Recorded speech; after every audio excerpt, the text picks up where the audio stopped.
ህይወት በእግዚአብሔር እጅ ላይ ነች እንጂ የምታምረው በእኛ እጅ ላይ አታምረው። እኔ ስለ ድምጼ ክሬዲቱን የምሰጠው ለእግዚአብሔር።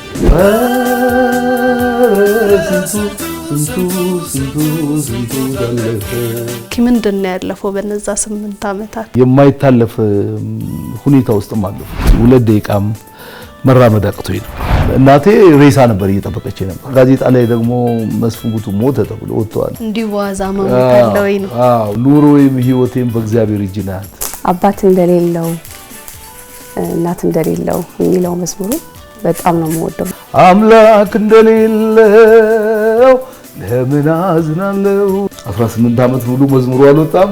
እኔ ግን ወዲዬ አግብቻታለሁ ማለት ነው። በተቻለው አቅም በውስጡ ያለውን የገባውን የሚኖር ሰው መልካም የትንሣኤ በዓል ተባረኩ። እንደፈናለው ጌታ ታማ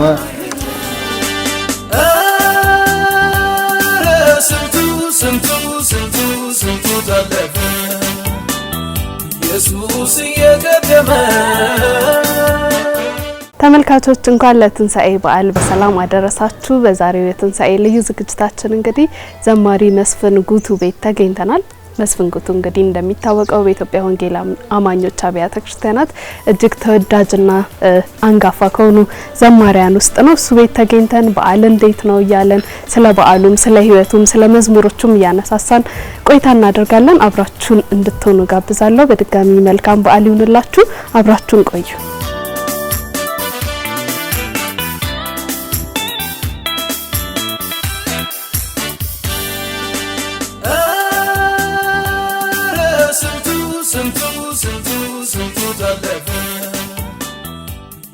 በጣም አመሰግናለሁ ስላገኘን በጣም ደስ ብሎናል። እሺ ተባረኩልኝ። ስላንተ ስናስብ በተለያዩ ሚዲያዎችም በኢንተርቪውም በተለያዩ ሁኔታዎች ውስጥ እንደምንሰማው ልጅነት በጣም አስቸጋሪ እንደነበረ ሰምቻለሁ። ልክ እስኪ ስለ ልጅነት ጥቂት ነገር። እንግዲህ ልጅነት ያው እኔ ተወልጄ ያደግኩት ወደዚህ ወደ ጃልሜዳ አካባቢ ነው።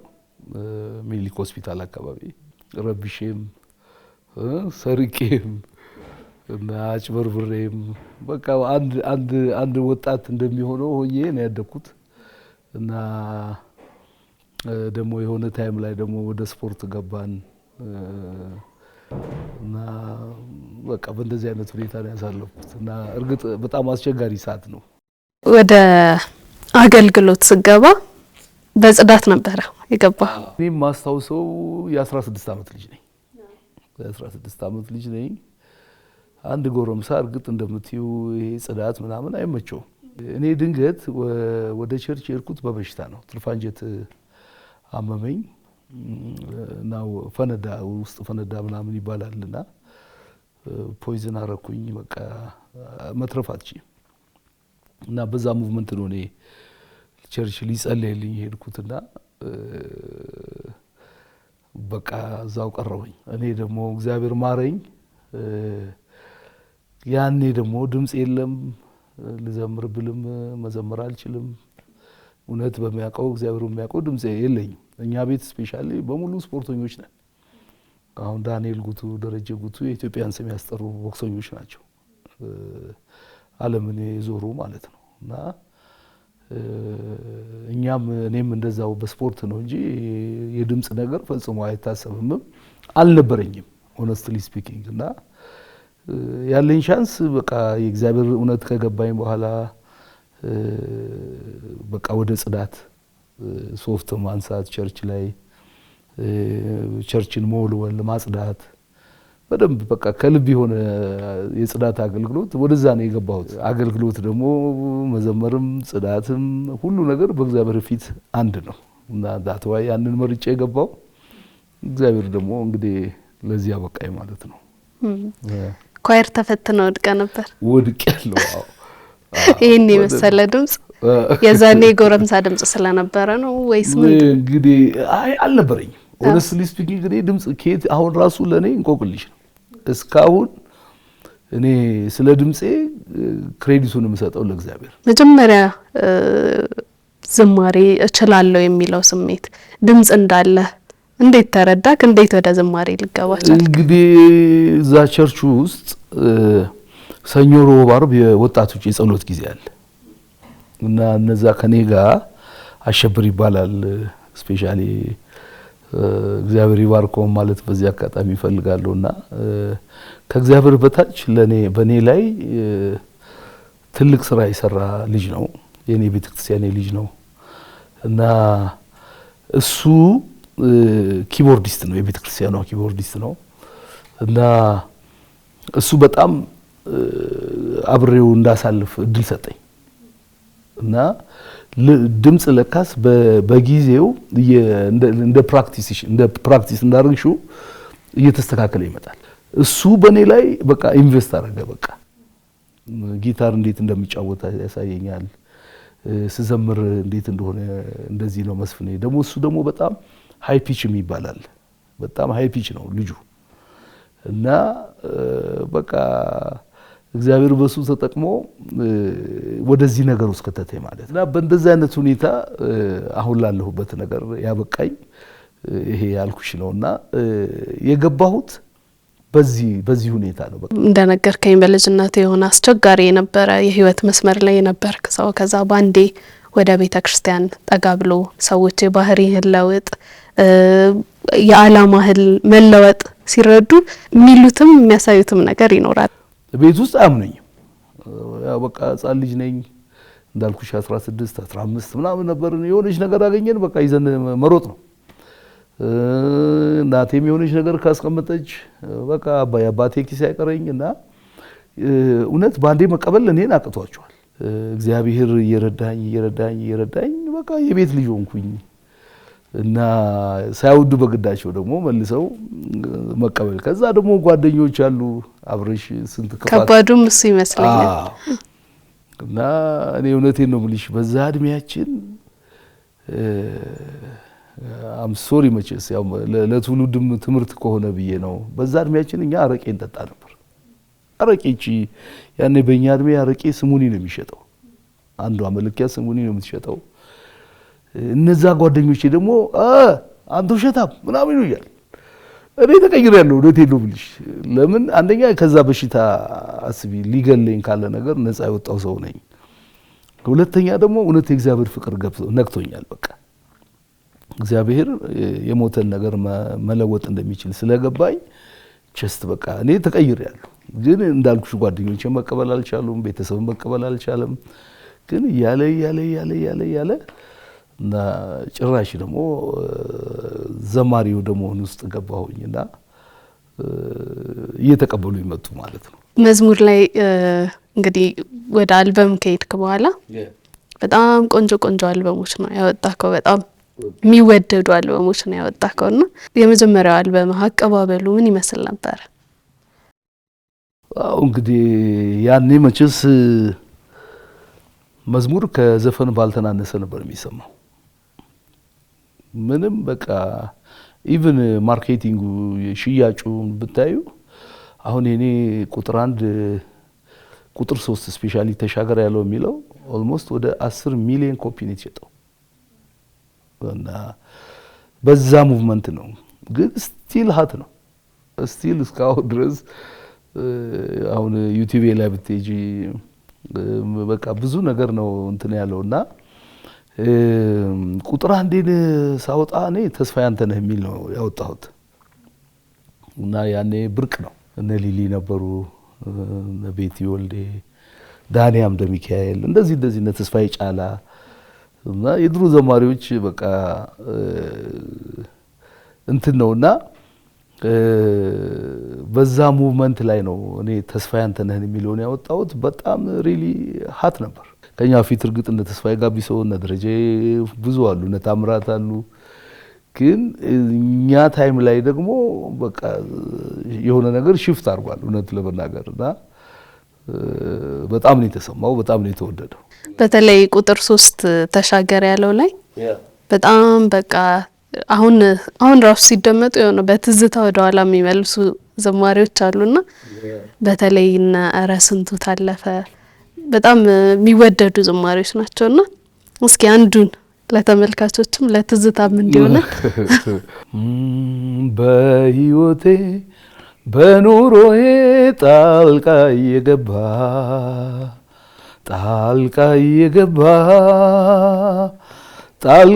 የገባ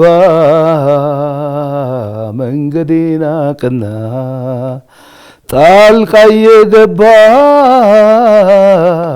መንገዴን አቀና ስንቱን ተራራ ባንተ አለፍኩት ስንቱን ሸለቆ ውሃ ሞላኸው ጌታዬ ባንተ ሁሉ ሆነልኝ ክብር ምስጋና ላንተ ድረስ በሕይወቴ በኑሮዬ ጣልቃ የገባ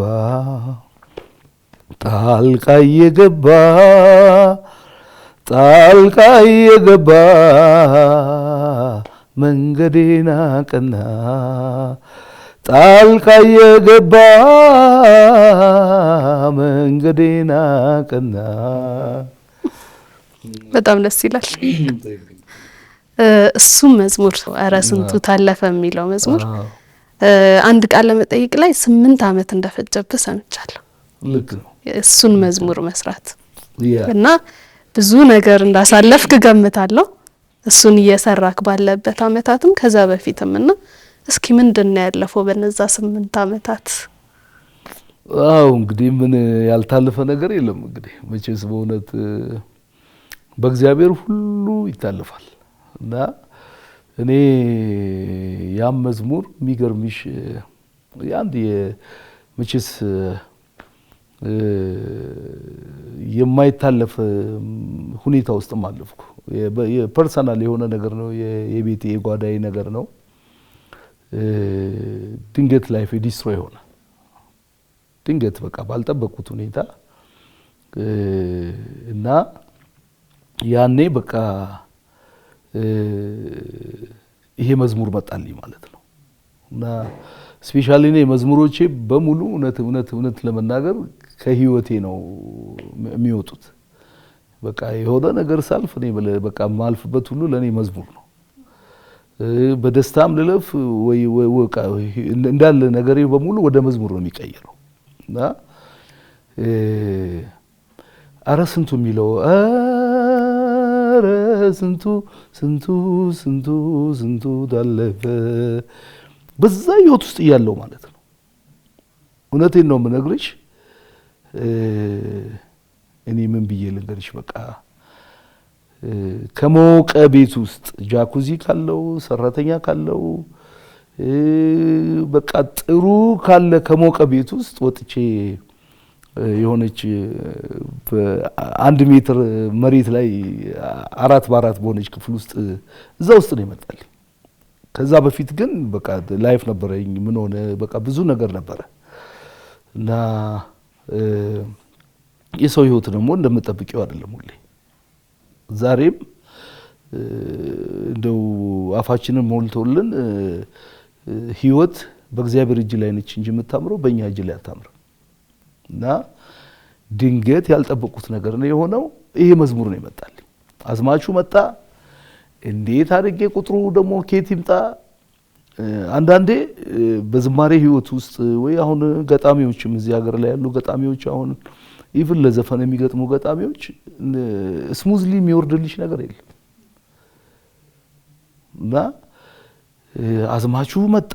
ልክ ነው ያለሁበት ሁኔታ ነው ያለፍኩት ያለሁት ነገር አለ። አረ ስንቱ ልክ ነው።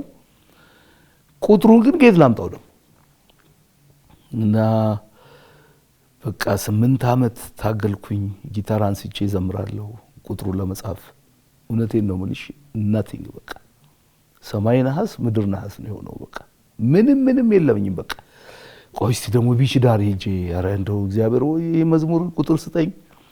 ድርቅ በቃ ጾም ጸሎት ገባው የለም። እና ከ8 ዓመት በኋላ በቃ እግዚአብሔር ደግሞ መልካም ላይፍ ሰጠኝ፣ መልካም ህይወት ሰጠኝ። እና ያ 8 ዓመት ግን ለኔ እውነቴን ነው የምነግርሽ አገለግላለሁ፣ ሌሎች መዝሙሮች ጽፍ ያለው ግን ለዚህ መዝሙር መልስ ያጣሁበት ሰዓት ነበር እና እግዚአብሔር ደግሞ ልክ እዚህ ህይወት ላይ ስደርስ ደግሞ ቁጥሩ ደግሞ የሚገርምሽ በ2 ደቂቃ ነው የጨረስኩት ከ8 ዓመት በኋላ እና መጽሐፍ ቅዱስ ሲናገር መዝሙርን በሌሊት ትሰጣለህ ይላል። እግዚአብሔር ነው መዝሙር የሚሰጠው። የሚገርምሽ ገጣሚውን ስለውሽ አጋጥሚውም ኢቭን እኔ ዩኒቨርሲቲ ያልገባው ልጅ ነኝ ግን እስቲ ያቸው መዝሙሮቹን እስቲ ያ ማለት ምንድነው የኔ ችሎታ አይደለም የእግዚአብሔር አሰጣጥ ነው። እግዚአብሔር ስለሚሰጥሽ በቃ የምትጽፊው ነገር ነው እንጂ ምንም እንደዚህ ቤትና ቤት ግጥምና ምናምን ገጥመሽው የምታመጪው ነገር አይደለም እና በ2 ደቂቃ ውስጥ ደግሞ እነዛ 2 ቁጥሮች ተጻፉ። ከዛ ማዕረጌን የሚለውን ጻፍኩኝ። አየሁት በቃ እግዚአብሔርን ስታዩ ነው የሆነ ነገር የሚሆነው። ካልየሽ ደግሞ ምንም አይመጣም በቃ እና እንደዛ ሆኖ ነው 8 ዓመት ውስጥ ደግሞ ቁጥሩንም ምኑንም ጨርሼ በቃ ለስራ ለህዝብ ጆሮ በቃ ማለት ነው። የህይወት እንደሆነ ያስታውቃል። የውጣውረዱ የህይወት ውጣውረድ እንዳለው በውስጡ መዝሙሩ፣ ግጥሙ፣ ሁሉም ነገር ያስታውቃልና ሰዎች ሲያዳምጡ ምን ይሏል? እስኪ እውነት ለመናገር እኔ አሁንም ኢሜይሌንም ገብተሽ ብታዩ መስፍን መዝሙር ያስለቅሰኛል እማይልሽ ሰው የለም። በየመገዱ ሰክረው ጫት ይዘው ጫት እየቃመንኛ ያንተ መዝሙሩን ሰማለን ይሉሻል። እና እንግዲህ እግዚአብሔር ደግሞ ለሁሉም ጊዜ አለው። አየሽ እኔም አሳልፍ ያለው እውነቴን ነው የምልሽ። እኔ እኮ በጣም የሚገርምሽ እኔም የጫት እየቃምኩ መዝሙር ሰማ ነበር። እንትን ነው በቃ ህይወትሽ ስቴብል ስላልሆነ በቃ የሆነ የሚያረጋጋሽ ነገር ትፈልጊያለሽ። የሆነ ጊዜ መስፍን ጉቱ ሞቷል ተብሎ በከተማው ተወርቶ ነበር። ቤተሰብም ጋር ደርሶ ነበር ይሄ ነገር። እንዴት ምንድነው የተፈጠረው? ለምንድን ነው እንደዛ የተወራው? እንግዲህ ልሽ እኔ አሜሪካ ነበርኩ። እዚህ ያኔ ኤልሻዳይ ምናምን የሚባል ጋዜጣዎች ነበሩ እና እኔ ድንገት እንደዛ ብለውታል። በዛ ሰዓት ደግሞ አንድ ዘማሪ ደግሞ ጆሃንስበርግ ያገለገለ የታመመ ዘማሪ ነበርና እኔ ደግሞ አሜሪካ ነኝ ያለሁት። ኦሬዲ በቃ እናቴ ሬሳ ነበር እየጠበቀች ነበር። ለምን ግን ወሬው ኬት ይምጣ ይሄ ወሬ እኔ በእውነት ለኔ ምቆቅልሽ ነው። ኬት ራሱ እንዴት እንደተነሳ እኔ አለው ግን ስልኬም ምንም ቢዚ ነበር። መስፍኔ ብሎ አንዱ ይዘጋል። መስፍኔ ምንድነው ሰላም ነህ ምናምን? አዎ ሰላም ነኝ። በቃ ልነግርሽ አልችልም። ያን ታይም የነበረው ሙቭመንት እንደገና ጋዜጣ ላይ ደግሞ መስፍን ጉቱ ሞተ ተብሎ ወጥቷል። አረ የሆነ ነገር መሆን አለበት ብዬ እኔ ከአሜሪካ መጣሁ። ቢኮዝ እዚህም ቤተሰብም እየተረበሸ ነበር የነበረው። በቃ እኔ ደህና መሆኔን አሳየው ምናምን እና ፋይናሊ ደግሞ የግዳችን መዝሙር መልቀቅ ነበረብኝ። እሷ መዝሙራውን በአንድ ሰዓት ውስጥ ያለቀ መዝሙር። በቃ ጊታሬን ይዤ ቁጭ አልኩኝ። በቃ መልስ መመለስ አለብሽ ለዚህ ለአየሩ እንዲዋዛ መሞት አለ ወይ ነው። አዎ ኑሮዬም ህይወቴም በእግዚአብሔር እጅ ናት፣ እስትንፋሴም ሁሉ በእግዚአብሔር እጅ ናት እና እንደዛ ብለን እንግዲህ ያው የመልስ ምትሰተናል። በድምጽ እንስማት መስፍኔ። እሺ እንዲሁ በዋዛ መሞት አለ ወይ መሞት አለ ወይ? ሰው ስላወራ መሞት አለ ወይ? የለም ስለኔ የሚሟገት አለ በሰማይ አለ በሰማይ ክብሩን ሲጨምርብኝ ሞገሱን ሲደርብብኝ ጸጋውን ሲያበዛልኝ ይህንን ያየ ጠላቴ በኔ ላይ ቀና ሞቷል ያለ በከተማው ሲያወራ እኔ ግን አለው ከአባቴ ጋራ እኔ ግን አለው ከጌታ ጋራ በክብር ወጣው ከአምላኬ ጋራ በክብር ገባው ከአባቴ ጋራ ገና ገና ገና ገና ገና ገና ገና ገና ገና ገና የእግዚአብሔር ስራ መቼ አለቀና በኔ በኔ በኔ የእግዚአብሔር ስራ መቼ አለቀና። በጣም ደስ ይላል። በትክክልም ደግሞ መልስም የሆነ ዝማሬ እውነት ነው። ይኸው እስካሁን ድረስ ይዘመራል። በእውነት እንኳን ኖርክ። ያንተ ህይወት በጣም ይገርመኛል። እኔ እንትን አለው ብዙ ውጣ ውረድ አለው። በጣም ብዙ ተፈትነሃል። በጣም በጣም በአንድ ወቅትም ደግሞ እንዲሁ ከባድ ህመም ገጥሞ ነበር። ለሕክምና ሄደ 95% ያህል አካባቢ የመሞት ቻንስ አለ ተብሎ ነበርና እስኪ ምንድን ነበር ህመሙ? አክቹአሊ እውነት ለመናገር እንግዲህ ምንም ብዙም የከበደ በሽታ አልነበረም። ግን በዚህ ውፍረት እንግዲህ ትንሽ እንትን ብዬ ነበረ። በጣም ኦቨር ሆኜ ነበር። በቃ ጀስት 2 ደቂቃም መራመድ አቅቶኝ ነበር እና በሱ ምክንያት ነው ወደ 6 ወር አካባቢ ወደ ውጪ ሄጄ ያው እንግዲህ እግዚአብሔር ታምር ሰርቶልኝ ይኸው አሁን ወደ 85 ኪሎ ቀንሼ አሁን 1 ሰዓት ወክ አድርጌ 2 ሰዓት ወክ አድርጌ ፍጹም ጤነኛ። በእውነት የሚገርምሽ ሌላ ምንም በሽታ የለብኝም። ስለ ግል ህይወት ደግሞ እንምጣ። እስኪ ከባለቤት ጋር እንዴት ተዋወቃችሁ? እንግዲህ ከሆድዬ ጋር የአንድ ቤተክርስቲያን ልጆች ነን። ግን በእግዚአብሔር ፊት ነው የምነግርሽ፣ ምንም መጨባበጥ እንኳን የሌለን ግን የአንድ ቤተክርስቲያን ያለን ሰዎች። በእድሜም እንግዲህ እኔ ታላቋ ነኝ፣ 8 ዓመት በልጣታለሁ እና ያኔም እሷም ትንሽ ነች። እሷ መዝሙር ሰራችና ያንን መዝሙር እስቲ እንትን በልልኝ ይልኝ እንዴት ነው ብላ ያንን መዝሙር ልትሰጠኝ መጣች። በቃ ያ መዝሙር ከሰማው በኋላ በቃ እኔም በእግዚአብሔር ፊት መጸለይ ጀመርኩ ማለት ነው። እና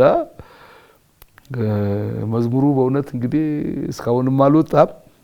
ሰርታ ጨርሳለች። መዝሙር ግን ይሄው ኦልሞስት አሁን እኔና እሷ ከተጋባን 18 ዓመት ሙሉ መዝሙሩ አልወጣም። እኔ ግን ወዲዬ አግብቻታለሁ ማለት ነው። መዝሙሩ ቀስ እያለ ይወጣል። እንደዛ ነው ትውቃችን። በቃ ቸርች ውስጥም ነው፣ በቃ እዛው አካባቢ ነው። በጣም ደስ ይላል። ልጆች አፍርታችኋል? አዎ 2 ልጆች አሉ። በጣም ደስ ይላል። ሌላው አንድ ሳላነሳም አላልፈው ጥያቄ፣ በኦሮምኛ ዝማሬዎች አሉክ? መስፍኔ ባይሊንጓል ነው። እስኪ ከኦሮምኛ መዝሙሮች ውስጥ ጥቂቶችን እናስታውስ። እሺ። ፎርማታ ሳሚራ ዱፍቴ ነሞታፍ ጅሬኛ ላቴ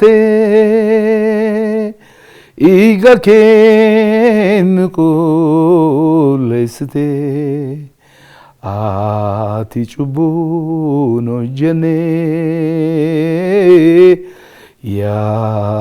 ያኪሲራን አርገሜ የሱሳቶፍ ናላቴ ጩቡ ኮፋኒፈምቴ ጃለላ ሳርጌራ ከነማ ኢሰከንኬ ነገሬ ጎንኩማ ልቡኬ ስናፍላቴ ጃለሌ ኬሳዳ ዱጉማ ልቡኬ ስናፍላቴ ጃለሌ ኬሳዳ ዱጉማ። በጣም ደስ ይላል። በጣም ቆንጆ። ምን ማለት ነው?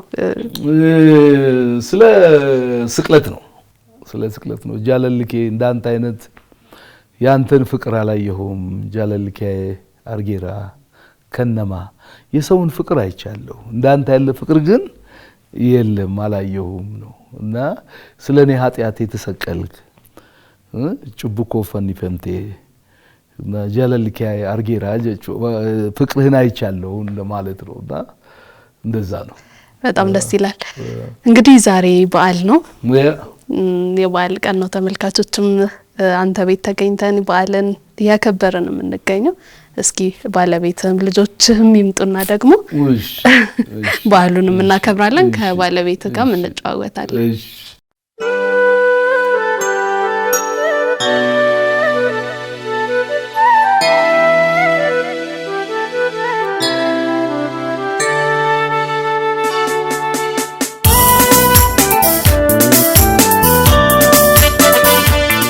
እንግዲህ ባለቤቴ መጣለች።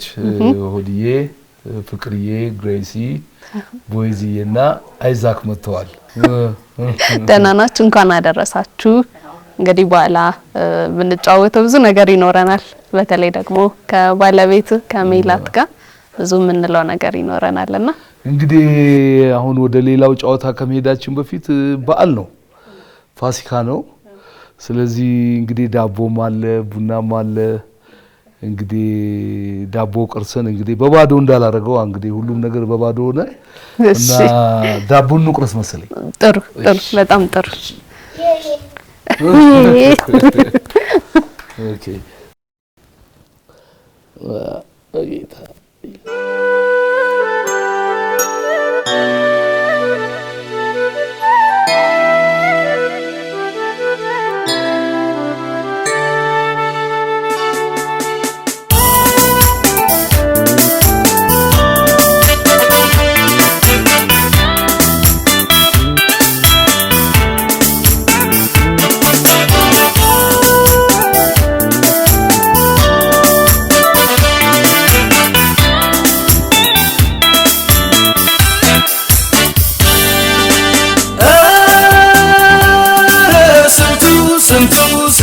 ስንቱ ታለፈ ኢየሱስ እየቀደመ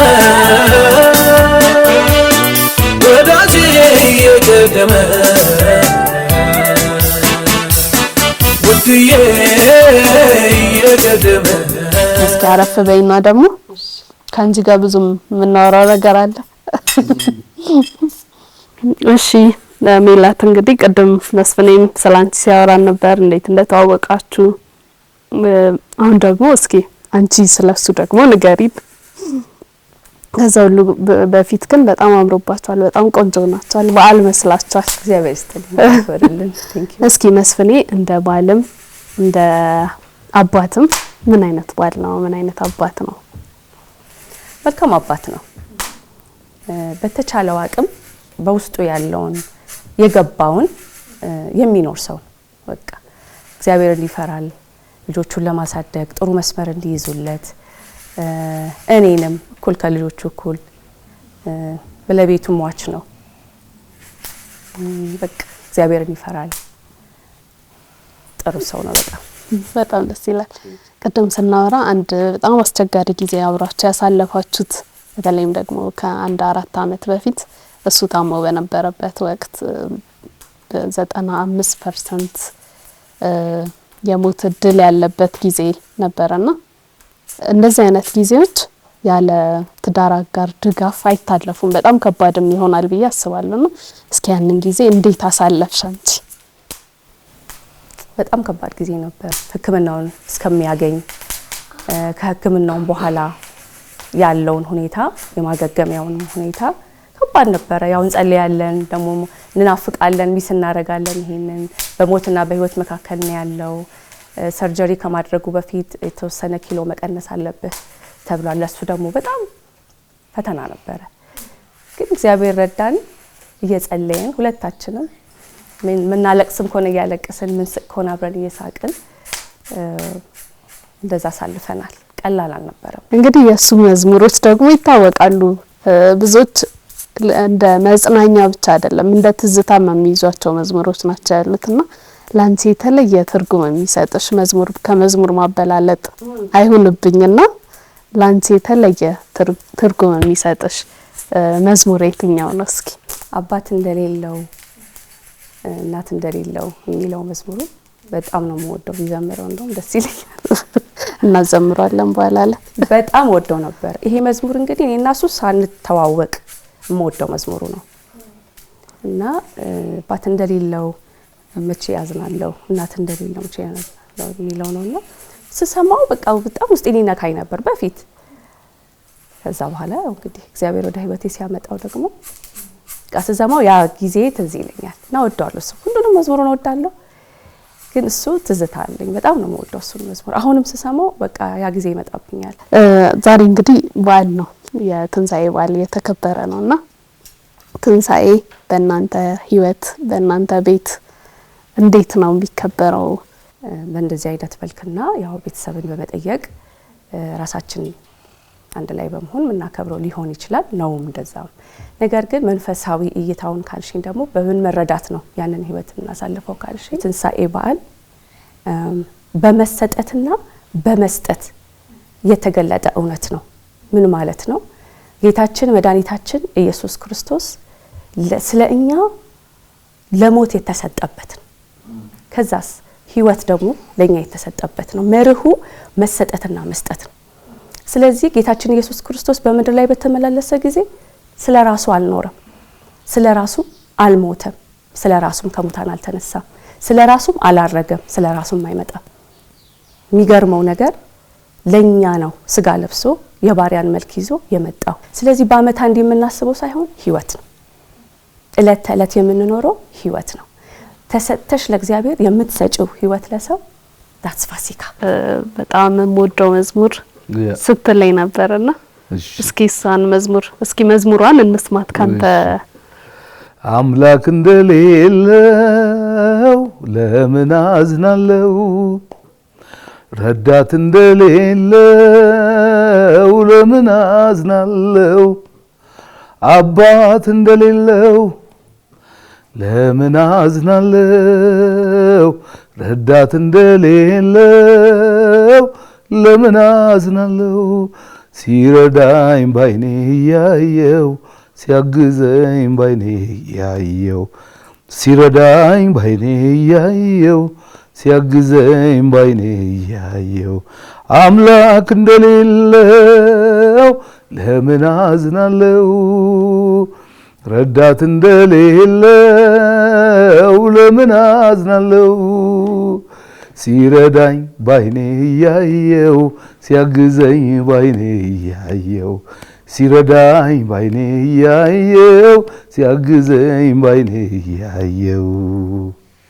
ቆንጆ የበዓል ቆይታ ነው አብረን እያሳለፍን የነበረው። በጣም ጥሩ ቆይታ ነው የነበረን። በመጨረሻ እንግዲህ ያው በዓልም አይደል፣ ለተመልካቾችም የእንኳን አደረሳችሁ መልእክትን ማስተላለፍ ትችላለህ? እድሉን ልስጥክ። እሺ፣ ለመላው የኢትዮጵያ ሕዝብ እንኳን ለትንሳኤ በዓል አደረሳችሁ።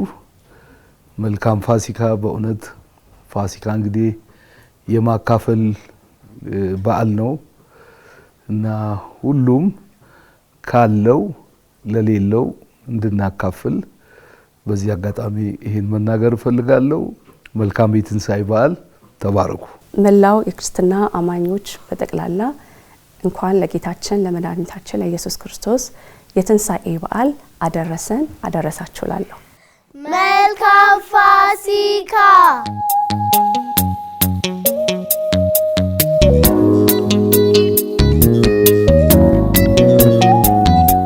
በማዕበል በወጀብ ውስጥ መንገድ አለው ተሻገር ያለው ይገለፍ ያለው ጌታ ታማኝ ነው።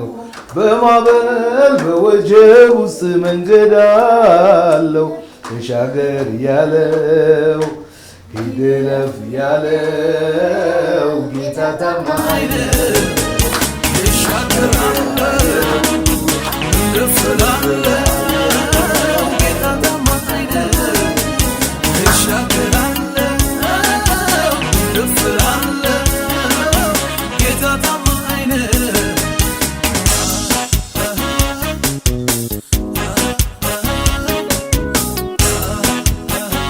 ተመልካቾቻችን እንግዲህ በዛሬው የትንሳኤ በዓል ልዩ ዝግጅታችን በዘማሪ መስፍን ጉቱ ቤት ተገኝተን ቆንጆ የትንሳኤ ቆይታ አድርገን ነበረ። በቤቱ በዓልን እንዴት እንደሚያከብርም አይተናል። ቆንጆ ለትምህርት የሚሆኑ ቆይታዎችንም አድርገናል። እንግዲህ እናንተም በያላችሁበት መልካም የትንሳኤ በዓል እንዲሆንላችሁ እየተመኘው ቀሪ የመዝናኛ ቻናል የትንሳኤ ዝግጅቶቻችን ይቀጥላሉ።